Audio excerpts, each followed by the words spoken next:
नूतन जिल्हाधिकारी कार्तिकेयन यांचा जिल्हाधिकारी कार्यालय महसूल बीट संघटनेच्या वतीनं एक छोटेखानी सत्कार सोहळा पार पडला। जिल्हाधिकारी कुमार आशीर्वाद यांच्या बदलीनंतर कार्तिकेयन यस यांची सोलापूर जिल्हाधिकारीपदी शासन नियुक्ती झाली आणि नुकताच त्यांनी पदभारही घेतला। त्यामुळे नूतन जिल्हाधिकारी कार्तिकेयन यांचा जिल्हाधिकारी कार्यालय महसूल बीट पत्रकार संघटनेच्या वतीनं एक छोटेखानी सत्कार सोहळा पार पडला। प्रारंभी शहर जिल्ह्यातील विविध विषयांवर जिल्हाधिकारी कार्तिकेयन यांनी विस्ताराने चर्चा केली।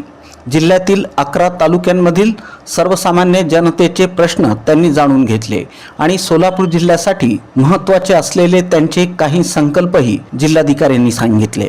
महसूल बीटचे अध्यक्ष अविनाश गायकवाड, सचिव मनोज हुलसुरे, विक्रम खेलबुडे, विष्णू सुरवसे, दीपक सोमा, शिवाजी सुरवसे, प्रमोद बोडके, बाळकृष्ण दोड्डी, संतोष अचलारे, संगमेश जेऊरे, विशाल बिराजदार आदींनी संघटनेच्या वतीनं सत्कार केला।